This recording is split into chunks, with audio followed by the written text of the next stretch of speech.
السلام علیکم بھائی صاحب، بات کریں. السلام علیکم. بس غامدی صاحب کی ایک بات پہ تبصرہ چاہیے تھا آپ کا. وہ کہتے ہیں کہ فَاغْسِلُوا وُجُوهَكُمْ وَأَيْدِيَكُمْ إِلَى الْمَرَافِقِ وَامْسَحُوا بِرُءُوسِكُمْ وَأَرْجُلَكُمْ إِلَى الْكَعْبَيْنِ.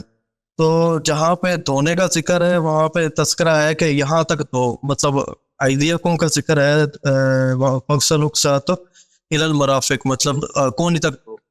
اور یہاں پہ پاؤں پہ بھی یہاں پہ آیا تو وہ إِلَى الْكَعْبَيْنِ ہے. نیچے جب تیمم میں سے کا ذکر آتا ہے تو وَامْسَحُوا وہ آتا ہے فَامْسَحُوا بِوُجُوهِكُمْ وَأَيْدِيكُمْ. اب یہاں پہ ایدیکم میں وہ اس کا تذکرہ نہیں کیا کیونکہ علامتی طور پہ ہی مسح کر رہے ہیں، تو وہ بس اس کا ذکر کر دے کہ ہاتھوں کو دھو، اس کے نلتا نہیں تذکرہ کیا کہ کہاں تک. تو آپ مجھے بتائیں، تو دلیل بنتا ہے؟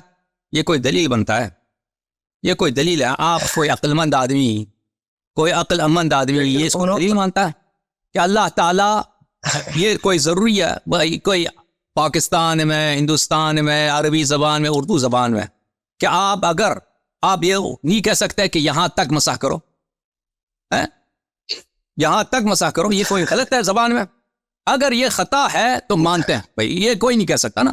اگر کوئی یہ کہتا ہے کہ بھائی یہ خطا ہے یہ عربی زبان میں، مثلا آپ ہاتھ پھیرا دو، اجازت دو. مسح کس کو بولتے ہیں؟ مسح بولتے ہیں ٹچ کرنے کو، یہاں سے یہاں تک ٹچ کرو.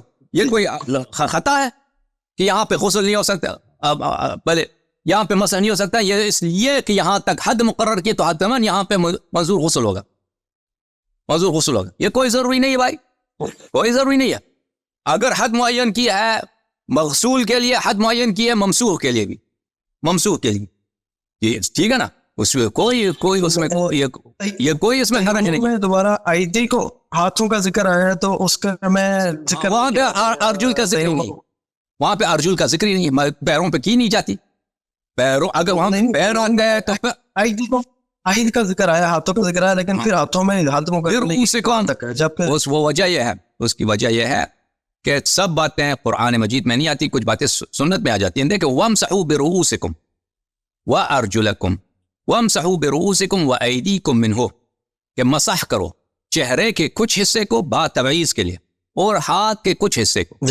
یہاں پر ہاتھ کے کچھ حصے کو اور سر کے اور چہرے کے کچھ حصے کو مسح کرو تیمم میں. اب وہ کچھ حصہ کون سا ہے؟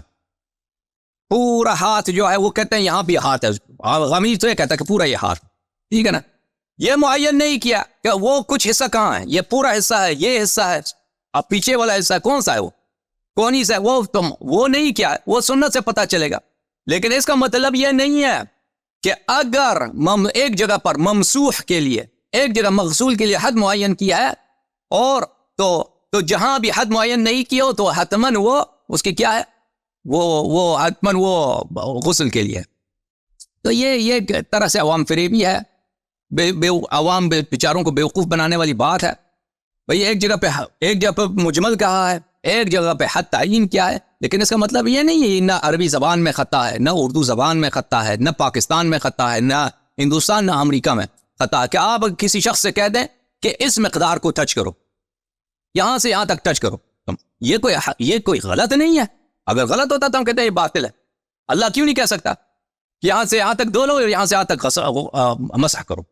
یہ کوئی نہ عقلی، نہ استعمال میں خطا ہے، نہ عربی زبان میں خطا ہے، نہ بات میں خطا ہے. اور پھر ہم نے بتا دیا آپ کو کہ ان کے اپنے علماء نے کہا کہ وَامْسَحُوا بِرُءُوسِكُمْ وَأَرْجُلَكُمْ إِلَى الْكَعْبَيْنِ، پیروں کو مسح کرو. اگر کوئی کہہ دے کہ پیروں کو غسل کرو، یہ کیوں باطل ہے؟ وہ ہم نے وہ سب کتابیں آپ کو دکھائیں کہ معطوف علیہ کے درمیان ایک پورا جملہ آپ لگا ڈال دیں نا.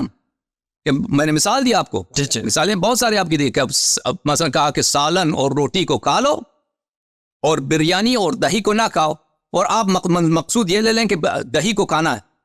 تو اگر دہی کو نہ کھانا ہے تو یہ کیوں کہا کہ بریانی اور دہی کو نہ کھاؤ؟ اس کو کہنا چاہیے تھا کہ سالن، روٹی اور دہی کو کھا لو، بریانی کو نہ کھاؤ. اس طرح کہتے ہیں نا. بہرحال بہت مہربانی آپ. ایک اور بات میں پوچھنا چاہتا ہوں، ایک اور بات جی. سورہ ہے عبس و تولا، اس میں شروع کے پہلی دو آیات وہ عثمان کے لیے، عثمان کے لیے، لیکن بعد میں جب حاضر کے سیغے میں نبی اکرم صلی اللہ علیہ وسلم کو مخاطب کیا جاتا کوئی قرآن میں بہت ہے، قرآن میں بہت ہے کسی کا وہ وَإِن كُنتُمْ فِي رَيْبٍ مِّمَّا نَزَّلْنَا عَلَىٰ عَبْدِنَا فَأْتُوا بِسُورَةٍ، اگر تم کو شک ہے کہ قرآن کی کسی کی اللہ کی جانب سے نازل ہے تو اس کے لیے آیت لے آؤ. تو یہ مخاطب کی صیغے میں جمع مخاطب جمع کا ہے نا، یہ جمع واحد واحد اسی شخص کے لیے جس کے مذمت کے لیے نازل ہوئی، جس کے مذمت کے لیے وہ آیت نازل ہوئی اسی کے لیے ہے. ٹھیک ہے نا، ہم نہیں کہتے کہ یہ سب مسلمانوں کے لیے نازل ہوئی. تو اگر ایک شخص کے لیے نازل ہوئی ہے، یہ قرآن کا اسلوب ہے، اس کو التفات بولتے ہیں. التفات یہ ہے کہ کسی بھی لحاظ سے آپ جو ہے صیغہ غیاب سے مخاطب کی طرف یا مخاطب سے غیاب کی طرف اس کو پیر دیتے ہیں. یہ عربی بلاغت کی ایک فن ہے، اس کو بولتے ہیں التفات. مثلا الحمدللہ رب العالمین الرحمن الرحیم، یہ سب غیبت کی صیغے ہیں. ایاک نعبد و ایاک نستعین، یہاں پہ آ گئی، یہاں پہ مخاطب بن گیا نا، غیاب سے خطاب میں تبدیل ہو گیا. یہ تو ٹھیک ہوگی، مجھے سمجھ آتے ہیں. میں ایک سورہ عبس کے علاوہ کوئی اور مثال ملتی ہے جس میں اللہ تعالیٰ نے مخاطب کیا سنگل میں واحد آخر میں؟ چلے نہیں ہے، چلے میں کہتا ہوں نہیں ہے.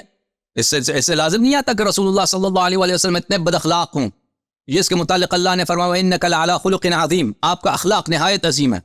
اور پھر فرمایا کہ وَلَقَدْ كَانَ لَكُمْ فِي رَسُولِ اللَّهِ صلی اللہ علیہ وآلہ أُسْوَةٌ حَسَنَةٌ، سب لوگوں کے لیے اسوہ حسنہ ہے. اور بد اخلاقی کے یہ عالم ہو کہ ایک فقیر آیا اندھا ہے تو اس سے چہرہ پھیر دے اس لیے کہ وہ جو ہے نادار ہے. اب یہ کوئی شخص یہاں پہ فون کرے دے کہ مجھے فون کر دے، اور اس لیے کہ وہ فقیر ہے تو میں اس کو کیا دوں، اس کو ٹونک دوں، اس کے فون کاٹ دوں. تو آپ لوگ سب کیا مجھے گالی نہیں دو گے؟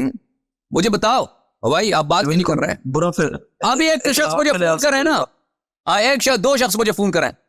ایک شخص کہہ دے کہ میں کروڑ پتی ہوں تو میں اس کو عزت سے احترام کروں، اور ایک شخص جو ہے فقیر ہے بھائی، وہ نادار ہے، بہت کمزور ہے وہ، لیکن ہے مومن، تو میں اس کی بے عزتی کروں.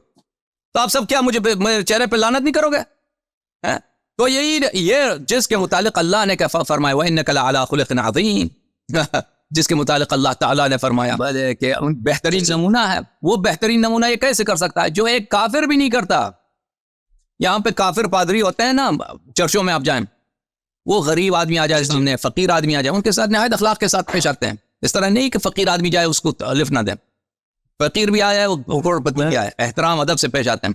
تو وہ چیز جو کافر کسی فقیر کے ساتھ نہیں کرتا. میرا سوال ہے، وہ کا کے صیغے میں کون مخاطب ہے؟ وہ کا کے صیغے میں اگر رسول اللہ مخاطب ہے پھر اللہ کو نے کیوں ان کو مخاطب کیا؟ آپ نے کہا کہ کا کے صیغے میں وہی مخاطب ہے، وہی شخص جو مذموم ہے اسی کے لیے، جس کے متعلق یہ آیا اسی کو خطاب قرار دیا نا، اسی کو خطاب قرار دیا. یہ رسول صلی اللہ علیہ وسلم سے خطاب نہیں ہے.